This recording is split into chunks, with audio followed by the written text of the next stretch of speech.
Les épreuves de la vie. Parlons-en. 1 Pierre chapitre 1 verset 7 dit, afin que l'épreuve de votre foi, plus précieuse que l'or périssable, ce qui cependant est éprouvé par le feu, ait pour résultat la louange, la gloire et l'honneur lorsque Jésus-Christ apparaîtra. Les épreuves et les difficultés nous sont utiles dans la mesure où elles nous apprennent à nous connaître nous-mêmes. Elles nous révèlent nos insuffisances et nos erreurs.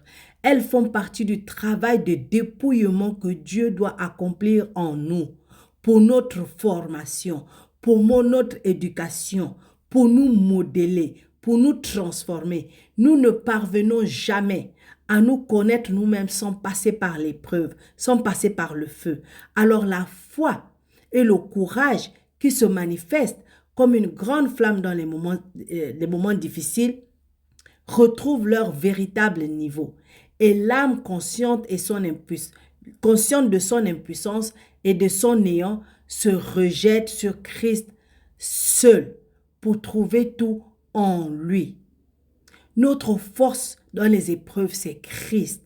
Notre foi est en Christ. Notre force est en Christ. Notre connaissance est en Christ. Notre sagesse est en Christ. Tout ce dont nous avons besoin est en Christ. Les épreuves de Jacob l'ont amené à en avoir fini avec son moi, avec sa propre volonté. Les afflictions de Job ont fait disparaître ses sentiments de propre justice et de confiance en lui-même. La chute de Pierre a brisé son orgueil et sa trop haute estime de lui-même. Elle l'a amené à trouver sa force en dehors de lui, en Christ seul. C'est pour des raisons analogues, c'est pour des raisons pareilles que le Seigneur ne cesse de nous mettre à l'épreuve. Il travaille à nous convaincre que l'estimation de notre propre force est surfaite et il veut nous amener au point où nous pouvons dire en vérité, je ne vis plus moi, mais Christ vit en moi, comme Galates chapitre 2 verset 20 le dit. Quand Dieu nous fait passer par des situations difficiles et des épreuves, il agit en nous et pour nous, beaucoup plus que nous ne pouvons le penser. Les épreuves nous apprennent à découvrir les ressources de Dieu, à le croire, à prier, à aimer, à avoir de la patience et du courage. Elles nous rendent aptes à aider les autres. Elles sont des occasions de victoire. Elles nous aident à voir la capacité de Dieu dans nos vies, l'importance de Dieu dans nos vies. Les épreuves nous apprennent à découvrir les ressources de Dieu. Ce n'est que dans les circonstances difficiles que nous apprenons à connaître que Dieu suffit à tout et pour tout. Face à la mer Rouge, le peuple d'Israël devait d'abord se tenir tranquille. C'est ainsi qu'ils pouvaient contempler la délivrance de l'Éternel dans Exode chapitre 14, versets 10 à 14. Ensuite, Dieu les a conduits dans le désert, endroit où toutes les ressources naturelles manquaient, afin de leur enseigner qu'ils étaient à même de subvenir à leurs besoins. Dieu leur a montré dans le désert qu'il était capable de subvenir à leurs besoins. Dieu devient réel pour nous dans la mesure où les besoins que nous ressentons sont comblés par lui seul. Ainsi, chaque situation difficile a une occasion pour Dieu.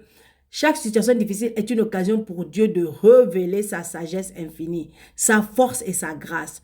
Dieu permet des difficultés dans notre vie jusqu'au moment où Christ devient aussi réel que les larmes que nous avons versées et que les angoisses qui nous ont atteints, que les soucis qui ont paru nous écraser et les difficultés qui se sont dressées devant nous comme des montagnes.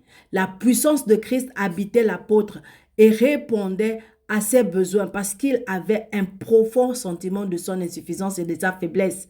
C'est pourquoi il recevait avec joie chaque nouvelle situation difficile comme une occasion où le Seigneur lui disait « Ma grâce te suffit car ma puissance s'accomplit dans la faiblesse ». Comme donc 2 Corinthiens chapitre 12 verset 9 nous le dit. Donc, sommes-nous de ceux qui ont expérimenté que le Seigneur est suffisant pour toutes les circonstances de la vie? Chacun peut-il proclamer devant le monde, l'Éternel est mon berger, je ne manquerai de rien? Même quand je marcherai par la vallée de l'ombre de la mort, je ne crains aucun mal, car tu es avec moi. Les épreuves fortifie la foi. Les épreuves nous fortifient. Arrête de te plaindre. Arrête de pleurer. Arrête d'avoir peur. Arrête de paniquer. Tu es là-dedans pour un temps. Dieu a une raison pour laquelle tu es dans cette situation. Et Dieu va te sortir de là. Mais sois patient, sois courageux et sois déterminé à voir la gloire de Dieu dans cette situation. Si tu es béni, aime, commente et partage pour bénir d'autres.